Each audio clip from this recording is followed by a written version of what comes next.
Biglang pumasok ang isang matandang lalaki na diaper lamang ang suot sa loob ng isang supermarket. Pero nang pasikreto siyang sundan ng cashier sa nasabing establishmento, ay laking gulat ng cashier sa kanyang nalaman.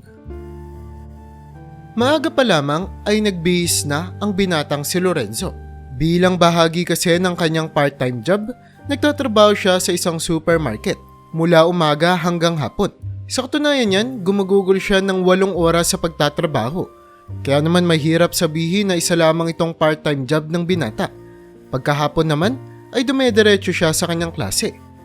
4th year college student na si Lorenzo at ilang mga buwan na lamang ay makakagraduate na siya. Salamat sa kanyang pagsusumikap at dedikasyon upang makapag-aral sa kabila ng hirap ng buhay. Mula kasi nang tumuntong sa kolehiyo si Lorenzo, siya na ang nagsumikap at nagpaaral sa kanyang sarili.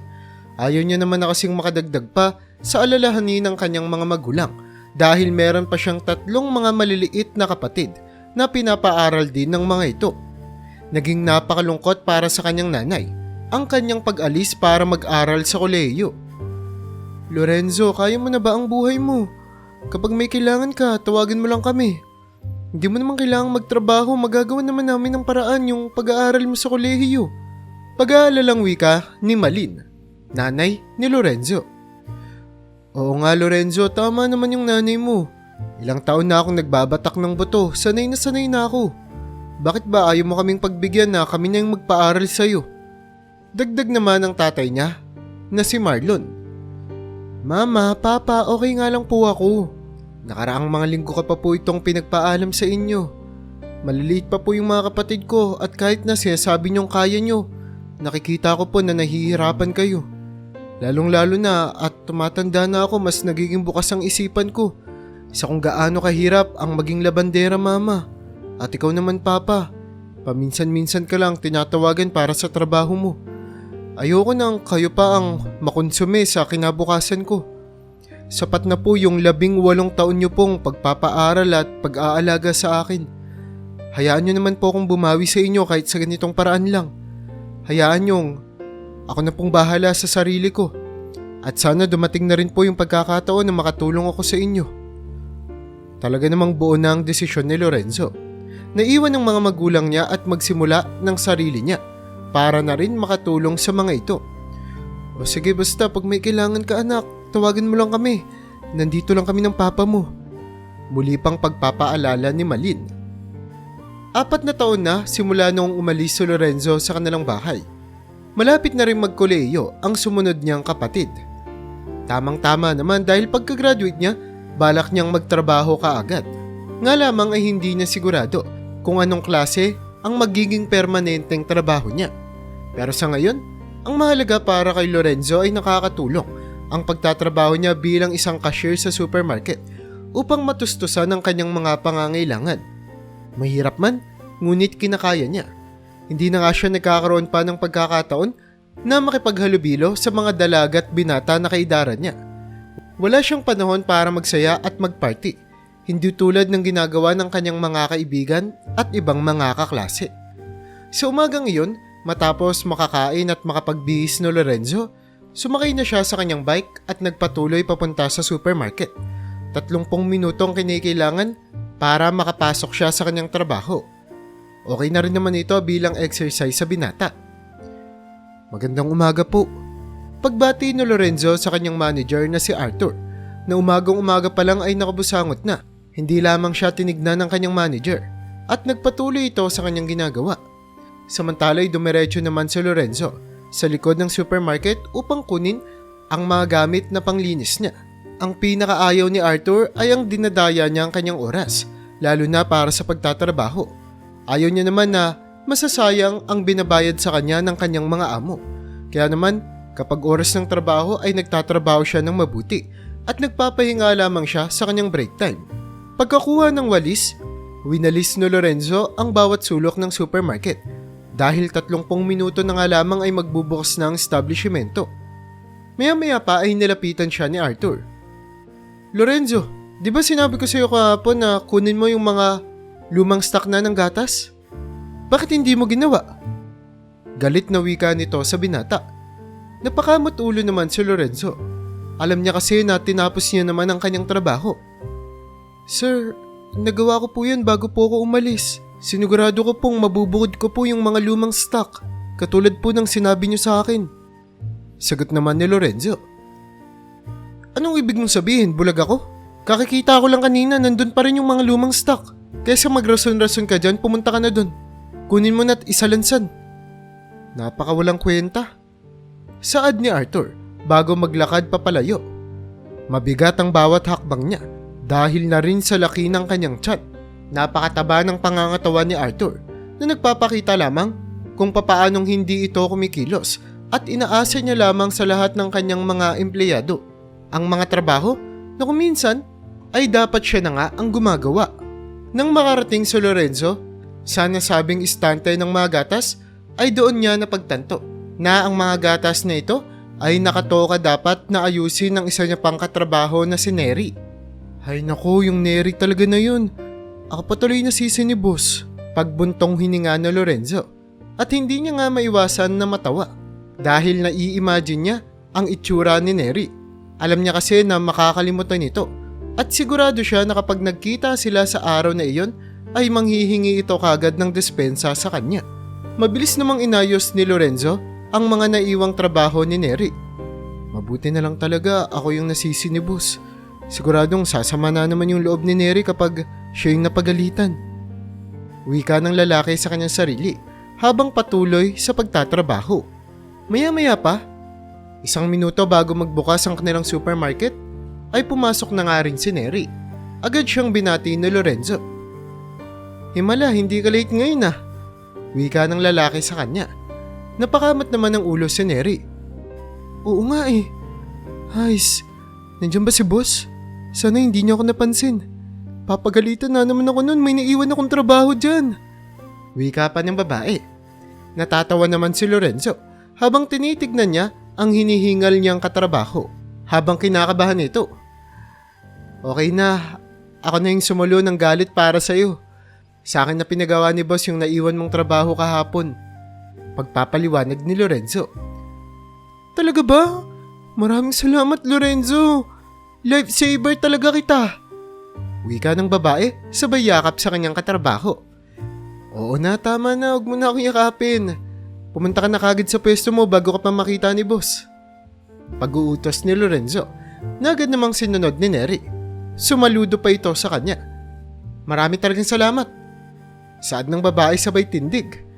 Natawa si Lorenzo sa kanya at bumalik na sa pagtatrabaho. Malaki ang pagkakapareho ni Lorenzo at ng babaeng si Neri. Pareho kasi silang working student. Kaya naman, ramdam na ramdam ni Lorenzo ang mga paghihirap na pinagdadaanan ni Neri. 3rd year college na si Neri. Mas mahaba pa ang panahon na guguguli niya sa pag-aaral at pagtatrabaho. Kaya naman hanggat maaari, bilang isang mabuti at matulunging tao si Lorenzo, dahil ganito siya pinalaki ng kanyang mga magulang, ginagawa niya ang lahat para kahit papaano ay mapagaan ang mga trabaho para sa babae. Si Neri ay merong balingkinitan na pangangatawan. Kaya naman, hindi talaga ito sanay sa mga mahihirap at mabibigat na trabaho, katulad na lamang ng pagbubuhat ng mga equipment, o di naman kaya ay pag-akyat sa matataas na mga istante. Sa mga pagkakataong ito, ay laging nandyan si Lorenzo, to the rescue para sa kanya. At habang nagbe-break time nga sila, magkasabay silang kumakain sa staff room, habang masayang nag-uusap. Sa katunayan yan, hindi man aminin ni Lorenzo, pero ang ganitong mga pagkakataon na nakakapag-relax sila at nakakasama niya si Neri na kumain, ay mga pagkakataon na kanyang inaabangan rin. Nagiging payapa kasi siya sa tuwing nakikinig siya sa mga istorya ng babae. At masaya siya dahil pinagkakatiwalaan siya ni Neri na ikwento ang mga detalyadong bagay na nangyayari sa kanyang buhay. Kaya naman naging matalik silang magkaibigan, higit pa sa pagiging magkatrabaho. Ayos ka. Ilang mga buwan na lang pala gagraduate ka na. Mag-iisa na lang pala akong maghihirap dito sa store. Mamimiss kita Lorenzo. Palambing at malungkot na wika ni Neri habang nakakunot ang mga noo at tinititigan ng mata sa mata ang lalaki. Ano ka ba? Parang mamamatay naman ako. Hindi ko pa nga alam kung anong magiging trabaho ko kapag katapos ko ng makapagkolehiyo. Hanggang ngayon, naguguluhan pa rin ako sa kung anong gusto kong gawin. Saad naman ng lalaki. Bakit hindi ka na lang magtrabaho dito ng tuloy-tuloy? Pagka-graduate mo, siguradong mas marami ka ng oras para sa sarili mo. Sanay ka naman na sa mga trabaho dito sa store, di ba? Pagsusuwestyon ng babae. Ano ka ba? Ayoko namang maging cashier lang buong buhay ko. Pero sa totoo niyan, iniisip din kita. Sino nang makakatulong mo dito kung sakaling mag-resign na ako dito sa trabaho? Diretsong wika ni Lorenzo na may seryosong ekspresyon sa kanyang muka ng pag-aalala. Namula naman ang mga pisngi ni Neri. Talaga namang hindi niya inaasahan na sasabihin nito ng katrabaho niya sa kanya. At para hindi mapansin ni Lorenzo ang namumula niyang muka, ay umuko na lamang si Neri at hindi nagsalita. Oh, bakit bigla kang nanahimik? Okay ka lang ba? May lagnat ka ba? Tanong ni Lorenzo sa kanya. Umiling lamang si Neri nang walang sinasabing salita. At hindi na nga tuluyan pang nagpatuloy ang kanilang pag-uusap. 3 minuto na lamang kasi ay kailangan na nilang bumalik sa kanilang mga pwesto upang ipagpatuloy ang kanilang trabaho. Tara na, magligpit na muna tayo ng pinagkainan natin. Magagalit na naman si boss kapag hindi pa tayo nakabalik sa pwesto natin. Pagpapaalala ni Lorenzo. Sa babaeng si Neri na hanggang ngayon ay nananahimik pa rin. Pero ipinagsawalang bahala na lamang ni Lorenzo ang pananahimik ng kanyang katrabaho at naglakad na papunta sa kanyang pwesto bilang isang kahero. Pero bago pa siya makalayo, ay biglang nagsalita si Neri. Salamat sa pag-aalala sa akin, Lorenzo. Saad ng babae, habang pilit na iniiwasan siyang tignan. Ano ka ba? Siyempre, normal lang namang mag-alala. Halos magkasabayan tayong nagsimula dito. Hindi ko lubos na maisip na maiiwan kita dito ng mag-isa. Sana nga lang magkaroon ng himala at pwede pa rin akong makapagtrabaho dito kahit nakapagtapos na ako sa kolehiyo. Ngiting sagot naman ni Lorenzo. Pero walang kamalay-malay ang lalaki na ang himalang tinutukoy niya ay malapit nang dumating sa loob ng establishmento. Habang nagpapalipas kasi ng oras ang kahero sa kanyang pwesto dahil sa wala pang masyadong tao sa mga oras na iyon, ay bigla na lamang bumukas ang pinto nila. Inihanda niya na ang kanyang masayang ekspresyon upang batiin ang kanilang customer. Magandang umaga po. Wika ni Lorenzo pero napatigil siya nang mapansin niya na ang customer na ito ay isa palang matandang lalaki. Ngunit ang nakakagulat dito ay tanging diaper lamang ang suot-suot nitong salawal. Labis itong ipinagtaka ng kahero. Hindi niya alam ang kanyang gagawin. Kung tutulungan niya ba ang matanda o dapat ay hayaan niya lamang ito.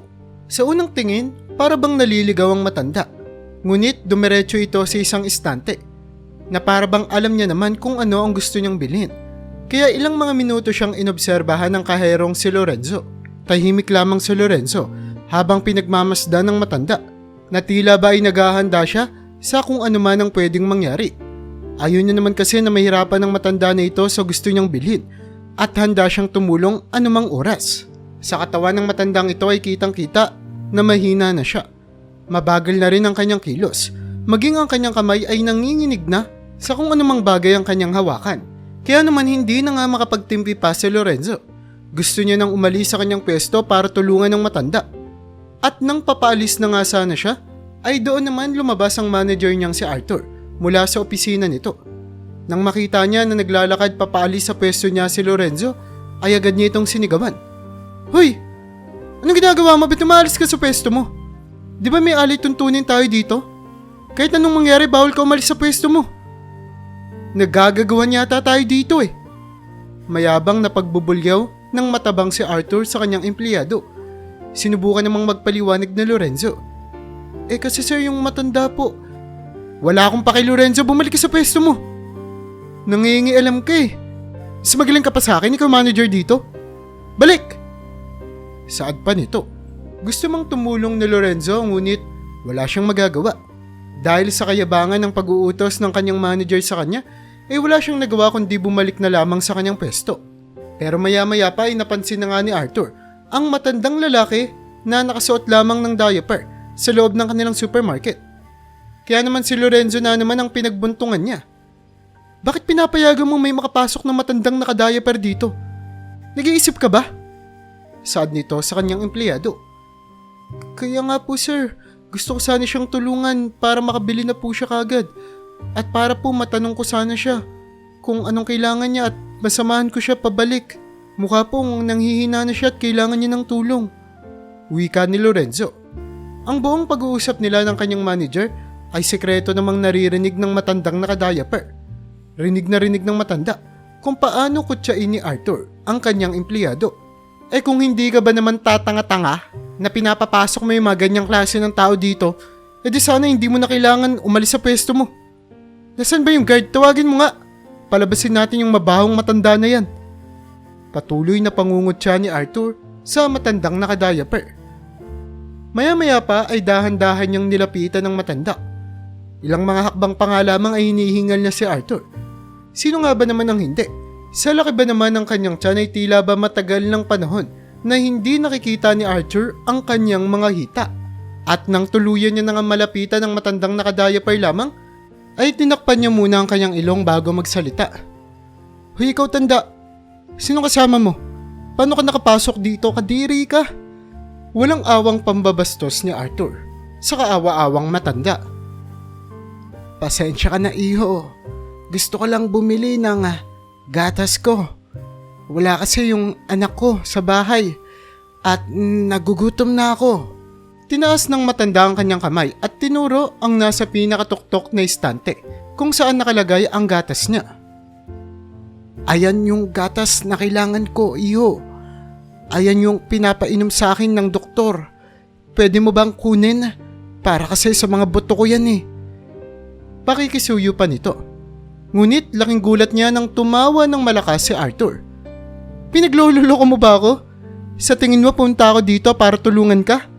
Ano ako, alalay at alipin mo? Tanga-tanga ka rin eh, no? Kahit mawalan kami ng customer na katulad mo, wala akong pakialam. Hindi kita bebentahan dito, nakakadagdag ka lang ng polusyon sa paligid eh. Nang dahil sa'yo, biglang bumaho yung supermarket ko. Umalis ka na nga. O gusto mo magpatawag pa ako ng gwardya? Patuloy na pambabastos ni Arthur sa matanda. Iyo, pakiusap. Abot mo lang yung gatas. At aalis din naman ako dito. Patuloy pang pagmamakaawa ng matanda habang nakayuko. Ngunit habang nakapamaywang si Arthur ay pinagtatawanan niya lamang ang matanda. Iniisip na nasisiraan na ito ng bait. Hay nako, hindi ka talaga makintindi no? Hindi mo nga ako utusan. Nandito ako para palayasin ka at bukod pa dun may pera ka bang dala? Tignan mo nga kalagayan mo, nakadiaper ka lang. Sinong tao ang nasa tamang katinuan ang pupunta sa supermarket ng nakadiaper lang? Ay nako, ang kitid ng utak mong matanda ka. Patuloy na pamamaliit ni Arthur. Habang ang kahero naman na si Lorenzo ay hindi na nga mapigilang lapitan ng kanyang katrabaho na si Neri. Anong nangyari dun, Lorenzo? Pag-aalalang tanong ng babae. Bakit ka nandito? Baka pagalitan ka ni boss, bumalik ka na sa pwesto mo. Agad naman na wika ni Lorenzo habang nakatitig pa rin ng maigi sa kasalukuyang panlalait ng kanilang manager sa matanda. Ang sama talaga ng ugali ni boss. Bakit kaya naging ganyang nakakadiri yung ugali ng taong yan? Nanggagaliiting wika ni Neri nang mapansin niya at nang makita ng personal sa kanyang harap ang ginagawang pambabatikos, pambabastos at pangmamaliit ni Arthur sa kaawa-awang matanda. Kung meron lang sana tayong pwedeng gawin. Pero kailangan ko tong trabaho na to.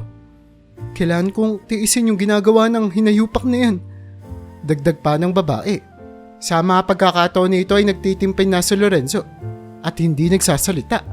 Doon nga napagtanto ni Neri na may iniisip ng plano si Lorenzo. Lorenzo, kung ano mang binabalak mo, wag mong gawin. Baka mawalan ka ng trabaho. Pagbababala ng babae sa kanya. Pasensya ka na, Neri. Mukhang mas mapapaaga yung pag-alis ko dito. Mas mapapaaga yung pag-iwan ko sa'yo. Saad ni Arthur na determinado na ang ekspresyon ng kanyang muka. Gagraduate na rin naman ako. May naipon naman ako hanggang makagraduate ako. Sa tingin ko sapat na yun. Hindi ko na masikmura yung ginagawa ng lalaking yan. Wika nito. Nag-aalala man si Neri, ngunit sobre niyang hinahangaan ang katapangan na pinapakita ni Lorenzo sa ganitong mga sitwasyon.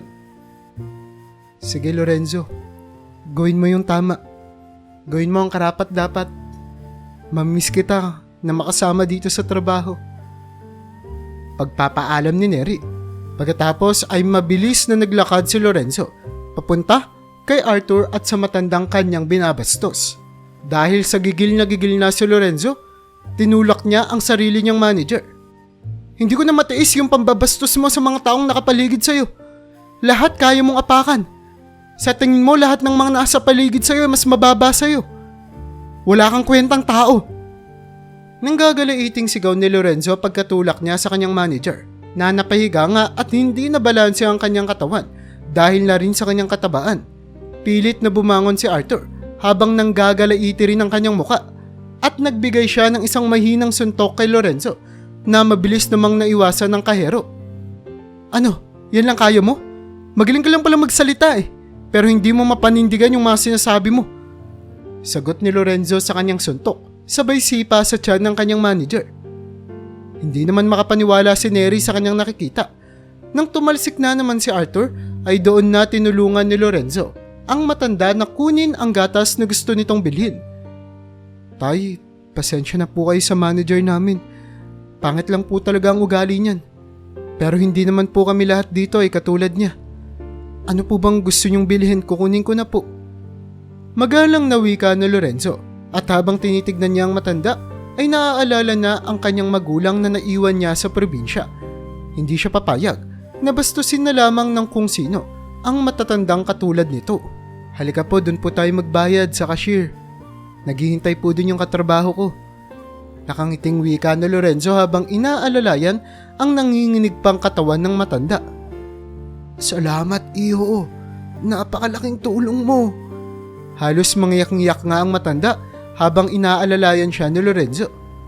Wala pong anuman. Saan po ba kayo umuuwi?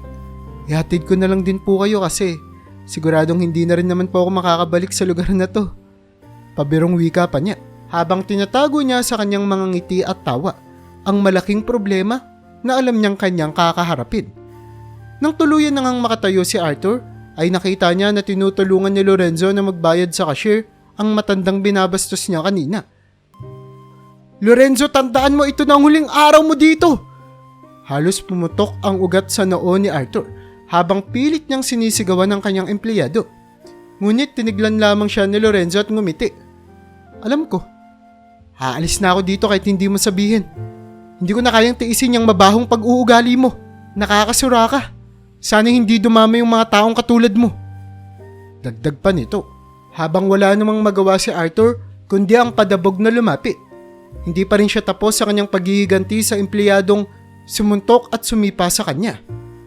Pero bago pa siya makalapit ay biglang humarap ang matanda at hinarangan siya. Tila ba nawala ang mahina nitong pangangatawan at hindi na rin nanginginig ang kanyang pagkilos. Nanlaki naman ang mga mata ni Lorenzo at Neri sa kanilang nakita. Ano pong ibig sabihin nito, tay? Tanong ni Lorenzo sa matanda. Pasensya ka na, iho, sandali lang ha. Pero kailangan ko munang harapin tong bastos na manager ninyo. Arthur, anong sa tingin mo? Sino ka ba sa establishmentong to? Wika niya sa lalaki. Napakunot naman ang noo ni Arthur. Ha? Ikaw, sa tingin mo sino ka? Biglang papasok ka dito tas maghasik ng kabahuan mo. Sino ba namang nasa matinong pag-iisip na papasok ng nakadiaper lamang sa isang establishmento? Tanga ka ba? Patuloy na pangyuyurak ni Arthur sa kaawa-awang matanda. Hanggang sa hubarin ng matanda, ang suot-suot niyang wig na nagdulot para lumabas ang totoo niyang mahaba at puting mga buhok. Tinanggal niya rin ang ilang mga prosthetic na nasa kanyang muka at doon ay lumantad na ang matandang ito ay si David, na mismong tatay pa nga ni Arthur. Halos mapaatras si Arthur sa kanyang nakita. Ang matandang kasing ito ay ang nagmamay-ari ng supermarket at siya ring naglagay kay Arthur para maging manager sa branch na ito. Salamat, Arthur, hindi mo na ako pinahirapan. Pinatunayan mo talaga kagad sa akin na ikaw ang dahilan at ikaw ang problema kung bakit hindi gumaganda ang pamamalakad ng supermarket na to. Wika ng matanda sa kanyang anak. Daddy, bakit nandito kayo? Anong ginawa nyo? Anong gusto nyong palabasin? Hindi nga mabuo ni Lorenzo ang mga salita sa kanyang labi habang gulat na gulat sa kanyang nasasaksihan. Naparito ako para subukin ang kakayanan mong maging manager ng supermarket na to. Nagtataka na ang buong team sa kumpanya kung bakit habang dumadaan ang mga buwan ay patuloy at patuloy na bumabagsak ang sales. Napakarami ring empleyado ang umaayaw. Sa 10 taon ko sa negosyong to, ngayon ko lang to naranasan. At may mga nakita nga kami sa ginawa naming pag-iimbestiga. Nangyari ang pagbagsak ng supermarket branch na to simula nung ilagay kita dito bilang manager. Umasa ako na magbabago ka, Arthur, pero walang nangyari. Kahit na anong pagkakataon ang ibigay ko sa'yo, wala kang nagagawang tama. Matanda ka na. Tapos na ang responsibilidad ko sa'yo. Pagpapaliwanag ng matanda sa kanyang ginawa. Maya-maya pa, nagsipasukan ang iba niyang mga alalay upang suotan siya ng kanyang pantalon at bihisan ng mas maayos na kasuotan habang hindi pa rin naman makapagsalita si Arthur. Ginawa mo to para sirain ako? Panggagaliitin nito sa sarili niyang tatay na para bang wala siyang ginawang masama dito. Hindi, Arthur. Ginawa ko to para bigyan ka ng leksyon. Hindi ko akalain na nagkaroon ako ng anak na katulad mo. Sinisanti mo tong si Lorenzo? Well, babalik na rin natin ang sitwasyon. Ikaw, Arthur, sisanti ka na. Ni minsan ayaw ka nang makita ang pagmumukha mo sa kahit na nung establishmento ko. Lahat ng karapatan mo sa mga ari-arian ko ay tuluyan na ring naglaho simula ngayong araw. Tinaas ng matandang si David ang kanyang kamay at may lumapit na isang lalaki na nakatoksido na may hawak-hawak na papel. Itong papel na to, isa itong legal na dokumentong nagsasabi na tinatakwil na kita bilang anak ko. Saad ni David sabay pirma sa dokumento. Kaya ano pang ginagawa mo dito? Umalis ka na. At wag ka nang magpapakita sa akin. Madiin at seryoso ang mga salitang binitawan ni David. Pero hindi pa rin makapaniwala si Arthur. Patuloy niyang pinagsiksikan ng kanyang sarili. Bigyan mo naman ako ng panibago pang pagkakataon. Tinrap mo ako eh. Sinet up mo ako. Pagsigaw niya sa tatay niya. Ngunit, sinenyasan na ni David ang kanyang mga gwardya upang dakpin at ipatapon sa labas ng establishmento ang kanyang anak. At maya-maya pa nga si Lorenzo naman ang kanyang kinausap. Mukhang hindi na ako mahihirapan na maghanap ng papalit sa pwesto ng anak ko. Lorenzo, napakabuti mong tao. Sa katunayan niya, nakikita kong sarili ko sa iyo, nagsisimula pa lamang ako sa negosyong to. Kaya naman, simula ngayon, ikaw na ang manager ng branch na to. Congratulations. Wika ni David at inilatag ang kanyang kamay upang makipagkamay sa lalaki. Hindi man makapaniwala si Lorenzo ngunit kinamayan niya rin pabalik ang lalaki na punong-puno ng pagpapasalamat. Pagkatapos ay niyakap niya ng mahigpit si Neri. Dito pa rin ako magtatrabaho, magkikita pa rin tayo. Masayang wika ni Lorenzo na nagpamula na naman sa mga pisngi ng babae. Congratulations, Lorenzo. Masaya ako para sa iyo. At simula nga ng pangyayari na iyon ay naging matalik na magkaibigan ang may-ari ng supermarket na si David at ang bagong manager ngayon na si Lorenzo. Kaya naman nang makagraduate si Lorenzo sa kolehiyo ay nagpatuloy na siya sa pagtatrabaho sa supermarket bilang manager dito, na kung saan ay nabuo na nga rin ng tuluyan ang pagmamahalan nila ni Neri at tuluyan silang naging magkasintahan. Pero hindi lamang doon natatapos ang masayang istorya para sa buhay ni Lorenzo. Dahil bukod sa natutulungan niya na ang kanyang mga magulang na pag-aralin ng kanyang mga nakababatang kapatid, ay tuluyan pa siyang biniyayaan. Dahil makalipas lamang ang 2 taon, ay na-promote pa siya bilang sales executive ng kumpanya. Habang ang fiancé niya naman ngayon na si Neri ay siya namang naging manager ng branch. At sa pinaka-espesyal na araw nga ng kanilang buhay ay una sa listahan na inimbita ni Lorenzo at Neri ang matandang lalaki na talaga namang bumago sa kanilang pamumuhay. Ito ay si David. Sa araw ng kanilang kasal, matapos pasalamatan ni Lorenzo ang kanyang mga magulang at magulang ni Neri, ay hindi niya nalimutan na pasalamatan ang matandang si David. Tunay nga na kapag gumawa ka ng mabuti, siguradong may gagawing instrumento ang Diyos para pagpalain ka at bigyan ka ng mas magandang pagkakataon pa sa buhay. Kaya naman, sa pagkakataong ito, gusto kong pasalamatan ang tinuturing ko ng tatay na si Ginoong David Wika ni Lorenzo habang tinitignan ng matanda na nakaupo sa harap. Maraming salamat po. Nang dahil sa inyo ay nagbago ang buhay namin ng asawa ko ngayon. Nang dahil sa inyo ay binigyan nyo ng panibagong liwanag ang madilim na yugto ng aming buhay. Ang buong akala ko, lahat ng mga tao ay katulad ng manager naming si Arthur, na wala ng pag-asa sa mundong to. Pero simula po nung nakilala ka namin ng asawa ko, nagkaroon po kami ng panibagong pananaw sa buhay. Nagkaroon kami ng panibagong dahilan kung bakit dapat kaming magtiwala sa kabutihan ng mga tao. Mahal na mahal ka po namin, Sir David. At asahan nyo na mas gagalingan pa po namin sa aming mga trabaho. Buong lugod na pagpapasalamat niya sa matanda. Kaya naman katulad ng kanyang ipinangako, tuluyang lumakas at tumaas ang sale ng supermarket. Naging maganda ang pamamalakad ng mga branch na pinamamahalaan ng lalaking si Lorenzo at ng asawa niyang si Neri. Tinrato nila ang kanilang mga empleyado na kapantay lamang nila, na hindi nga nila iniisip na mas mataas sila sa kahit na sino man. Ito ang pangunahing sikreto sa kanilang matagumpay na negosyo. At nang dumating na nga ang araw na nanghihina na si Ginoong David, ipinagkatiwala niya ang kanyang buong kumpanya sa mag-asawang si Lorenzo at Neri, na pinagsikapan naman nilang ituloy ang lahat ng mga pinaghirapan ng matandang si David noong siya ay nabubuhay pa. Ang kanilang natutunan habang sila ay nagtatrabaho ay itinuro din naman nila sa kanilang mga anak. Nasa paglaki nga ng mga ito ay tinuruan nila ito ng mabuting asal upang hindi maging katulad ng kanilang anak, ang hambog na si Arthur, na maski nga ang tatay niya ay kaya niyang bastusin at yurakan.